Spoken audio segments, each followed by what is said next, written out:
So you have heard over the last several months that I believe rents are getting soft. In fact, on the daily financial news, we shared some public data and actually asked the audience to respond. And about 80% of landlords were indicating that rents were either flat or down. But now we're going to go even deeper behind the numbers and look at leads. What is going on with advertising, days on market? Because again, a lot of landlords are out there. It's like, hey, it's different. It just feels different. Things are slower.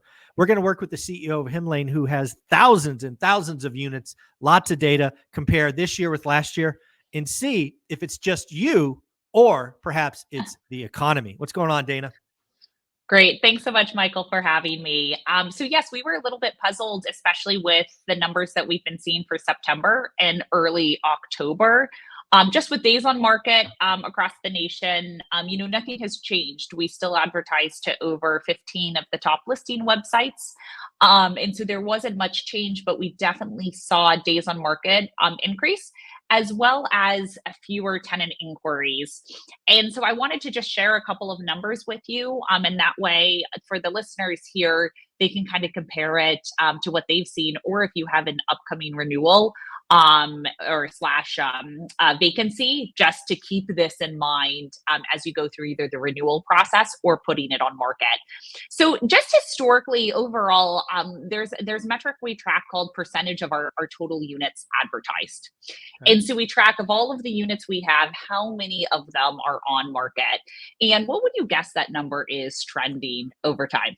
Well, let's let the audience know just how massive Helion is. The what would that be? The denominator is how big? What I say thousands, but it's tens of thousands. It's 28,000 is the denominator there. The round number. So 28,000. How many are listed at any one time? I'll go 8%. So it's lower than that. So what we saw last September, it was 5.3%. Okay. And actually, if you think of multifamily, they try to target a vacancy rate overall of a building around 5%. So that does make sense, right? Of that target. And then what you'll see is this September, it was at 5.2%. So went from 5.3% last September to 5.2%. So about the same number of properties on market year over year for seasonality and all of that. Yeah. So like for like makes sense. I like that. Okay. Yeah, so that makes sense. Now, what is really interesting is the number of tenants who inquire per property. And so that is the one that is really interesting, because if you look at last year, so 2023, there was an average of 21 inquiries in September, 20 inquiries in October. And then you see this every year. November and December are the worst. It was 16 and 17. So, it goes from 21 to 16 by the time you get to November, if you list your property in November. So if you think about that, that's a 23% drop in the number of tenants who are inquiring about your property. Here's what's really interesting, which we've never seen. That drop started earlier in September of this year. And so if you look at June, July, and August, we had exactly an average of 22, we'll say 22 point some number, 22 tenants inquiring per every listing that's advertised out there. Okay. And that was consistent for all 3 months. September saw a huge drop down to 18. And so essentially you went from 22 directly down to 18 in September, which we went back to historicals. We've never seen the drop in September so quickly that it would literally go down. And the reason we brought that up is it's a 17% drop. Yeah. But we saw the corresponding days on market as well increase because you're having fewer inquiries. And now this is nationwide. And so I'm just looking at total across the nation. But on average, market trends from that perspective and where we are year over year is about the same. And so I found that to be really interesting, that there's fewer tenants out there looking at these properties. And I have two hypotheses on it.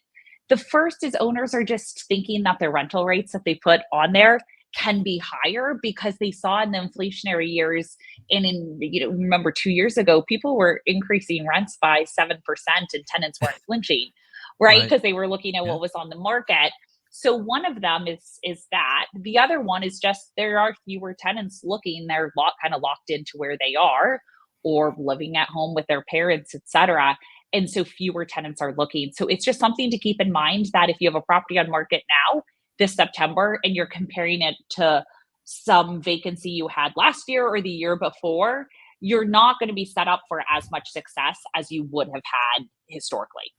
Yeah, I think there's so much in this that you know we could talk about. I think one thing I kind of take away from these numbers is this election cycle is causing everything to slow down, right? Churn, Yeah. transactions, movement. It's just like too hard. Don't want to change. I'm going to chill out and wait to see what happens. So it'll be interesting to see if perhaps January or February kind of has an uptick again above normal. That if that happens, that will be the election, pause. We don't know if it's coming, Yep. but it's theoretical. The other thing I think you're right is some of this could be on the landlords. Landlords could have, and again, it's the mom and pop, right? It's the folks with 1, 2, 3, 4, 5 who don't have purview or experience of decades. They may be looking to this still living last year where, Mhm. hey, if I get a vacancy, clean it, rent it, 5-7% higher and no problem. It worked last time. No, I've been telling folks for the last 60 or 90 days, the rental market is simply different. In fact, what I Yeah. would do as a landlord today, and I am doing this in my portfolio, if I get a notice that somebody's leaving that I want to keep, so not a problem. I Yeah. actually have my team going back to them saying, hey, just curious, if we lowered your rent by X, would you be willing to stay? And so far it's worked 1 out of every 6 or 7 times that they've Yeah. stayed. These are things that you need to do sometimes as a landlord to keep quality tenants, right? Yeah. If they're a problem, let them go. But it's just this kind of data is really powerful. And again, I want to tell mom and pop landlords this year is different. And I suspect next year is different. It would shock me if rents are not flat or slightly down in 2025. The economy's different. People are tapped out. Yeah. They're going to start downsizing. They're going to start having roommates. It's just where we are in the cycle, I think. Yeah. Yeah, most definitely. I couldn't agree more, and the data's showing that for us. And so it's good for listeners. I love that advice of like, if you have a really strong tenant, try to keep them in there because the vacancy will cost you a lot more. And we're definitely seeing that. Yeah. The other thing, again, I haven't had to think about in years, and I'm still not doing this. I haven't done any of this yet, but it might be coming in 2025 is AKA the famous Movein Special. You're seeing this in some new construction apartments, right? 1-2 months off. Folks, in 2000, well, when did it start? Probably 2005 to 2007. I had to give 1 month, maybe half month off, half month deposits to get people in because everybody at that time was buying a Hmm. home. But realize the last 3 years is not normal, right? As a Yeah. landlord getting, I don't know, 20% rent growth in a 3-year period, not normal. It's far closer to inflation inflation 2-3%. So I think landlords need to realize that the last 2 or 3 years were abnormal, not the normal. Does that make sense? Normal. Yep. Yeah, exactly. And of course, most rental owners out there will just think of the past 2 years and so benchmark off of that. So it's a good reminder to everyone.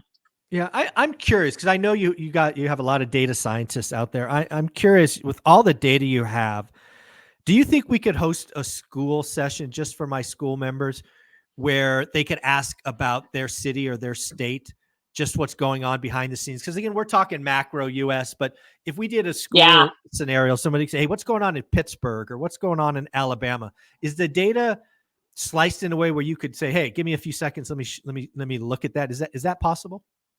Yeah, if we know what the data is in advance that they want, we do have it. And so if Yeah, we know this I is the would think data, now let's do it city, by city. Yeah, yeah, yeah, city yeah, and yeah. state minimum, right? Assuming there's enough data sets. But yeah, if we could go to city or maybe I don't know if you're tracking county. I'm just trying to think of the way to state, county, city.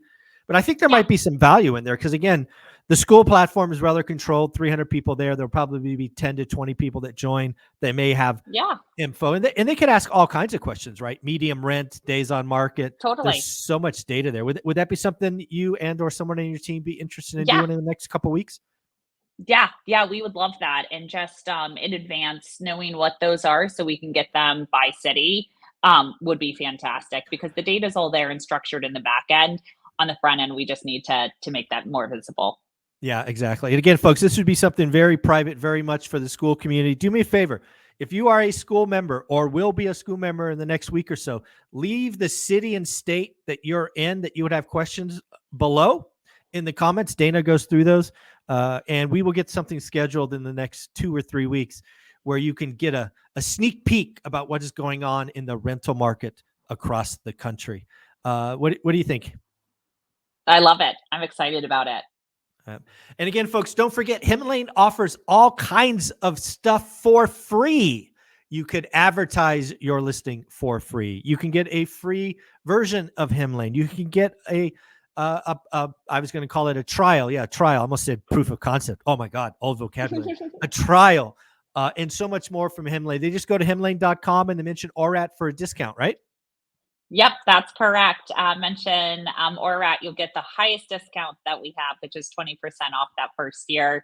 And just try it out, even if now you don't have a vacancy. You can try it with your current tenants, etc. I'm excited about that, and then you'll be in good company when we go through the different cities and counties and check what's going on. And I think I heard a little birdie tell me the other day that while you have roughly 20,000 plus units on it, you have this free version. Isn't it some silly number like 100,000 or some crazy number like that? Yeah, exactly. There's a lot of people using the free version as well to find and place a tenant. And so that doesn't cost you anything. That will do all the advertising and all of that for listeners out there. Yeah, folks, if you're not using the free service, you're just silly. You're just being lazy. It's crazy. And also the other thing I think not enough people realize, and I hope all my fans know, is you actually have a resource tab on Helion that really does a great job of tracking local changes to laws and other things. We don't hype that up enough. The team that does that at Helion is amazing.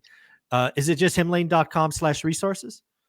Yep, hemley.com/resources. If you go to hemley.com, you can see it in the upper right-hand corner. But you're right, for your state, for your county, you should be educated on everything from what is the allowable late fees to are there any restrictions on pet rent? So go through those. We'd love for you to be educated on them. If you go through our in-app experience, we also link to those. So every step of the way, you make sure the allowable security deposit is the right amount, et cetera. Here in California, those laws just recently changed. And so you just want to stay up to date with it always. Folks, again, remember, we're going to get Dana and the team at Helion to give us some look behind the scenes. So what city and state do you want to know about your rental property? Because, again, I talk averages on the daily financial news or medians. I don't talk your city, your state, but we can get the data. They've got it. Dana, you're amazing. Thanks for being here. Thanks for having me, Michael. Mm-hmm.